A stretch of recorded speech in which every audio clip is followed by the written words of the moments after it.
No, it's just the first day of practice, but throughout spring workouts, summer workouts, how has the tempo kind of drifted over into every member of the team? I think that's a good question. To be honest with you, I think everything around here in general, we try to do at a fast pace, try to make sure that it's as high intensity as possible. And I think that's more so what kind of filters through everything else. But just knowing that we want to do, we want to play with tempo and be able to dictate tempo offensively, I think that's helped in the off season and definitely helped in the preparation part of it all. We've heard how Jake maybe prefers to play fast. How has a guy like Donnell, who's really the point of that attack, how's he adjusted to it? Sure. I think the O-line in general is what drives it all, no matter what you're doing. So to get all those guys on the exact same page and make sure that everybody knows and adheres to kind of everything that we're trying to do standard-wise, I think more so than anybody, but up front, those guys have to make sure that they're on top of things in that way. There's an appetite for those who observe this program and who watch this program for change with the offense. How are you satisfying that appetite? Well, I don't know how I can answer that question right now, to be honest with you. But the one thing I want to do is just give everybody a product that they can be proud of. And the one way that we can do that is, one, we're going to try to do a great job of getting our playmakers the ball. That's going to be one. And two, we're just going to go out there and we're going to compete at a high level and play as hard as we possibly can to the very, very end. And I think if we do that, good things will happen. Bryan, how much is it going to mean to have Debo back on the field? Anytime you get a guy that can score at any part of the field, I believe that helps you. Obviously, he's one of those guys that can do that and has done that in the past. So getting him back is a tremendous help, and being able to do different things with him and his skill set, I think, helps out a bunch. Bryan, do you feel any extra pressure being the play caller and knowing that the offense is going to kind of have the microscope on it all year? Sure. Well, I think that kind of it's what comes with it. And to be honest with you, if I'm not comfortable being in that position, our player's not comfortable being in that position, then it's not going to be very good.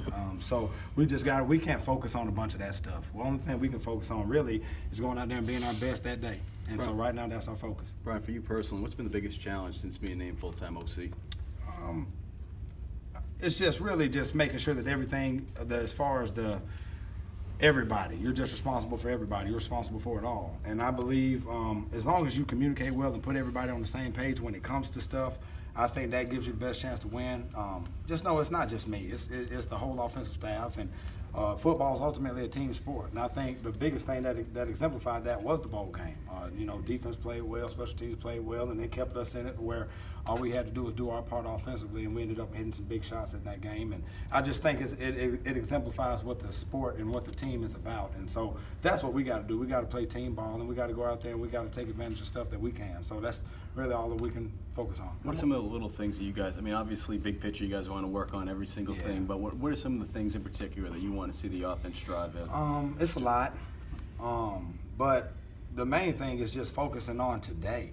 We got to do a great job at ignoring the noise, and that's just in general. That's just what's being written, what's being said by not just anybody, but our families, friends, and so we just got to go out there and be ready to focus on getting better that day. And I say that as genuinely as I possibly can. It's not a cliche thing, but that's where our focus better be if we're going to improve at all. So that's right now is all that we're talking about. And today, I felt like in some areas we did that, and I felt like to be honest with you, we were kind of sloppy in some other areas. But we just got some of that stuff comes with first day stuff, and we just got to go with it. How much have you leaned on Dan Werner, and how has he put his imprint on this offense since he's been here? You lean on all the coaches. So I lean on Dan just as much as I lean on the rest of the guys, to be honest with you. And so, he's just a part of the offensive team as far as coaching staff goes. I feel like, we can take facets from everybody. The biggest thing about Dan and I is that we kind of came up the same way. Learned football through the pro wide, and then kind of spread out and kind of had to learn spread stuff from there. And we see a lot of the stuff the same. And so, just more so wise, he's really good as far as ideas and advice and things like that. But I lean on him just like I lean on everybody else. Bryan, if you look at about the wide receiver core, how good can this group be? Well, it better be better than it was today. It better be better than it was today. Bryan, if looking back at the Outback Bowl, we saw a little bit of the tempo. How much of that, or I guess what percentage of what you want to do was shown in the Outback Bowl? Some of it.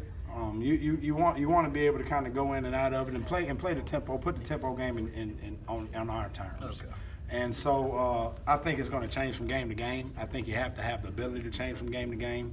But you did see some aspects of it. How much is the run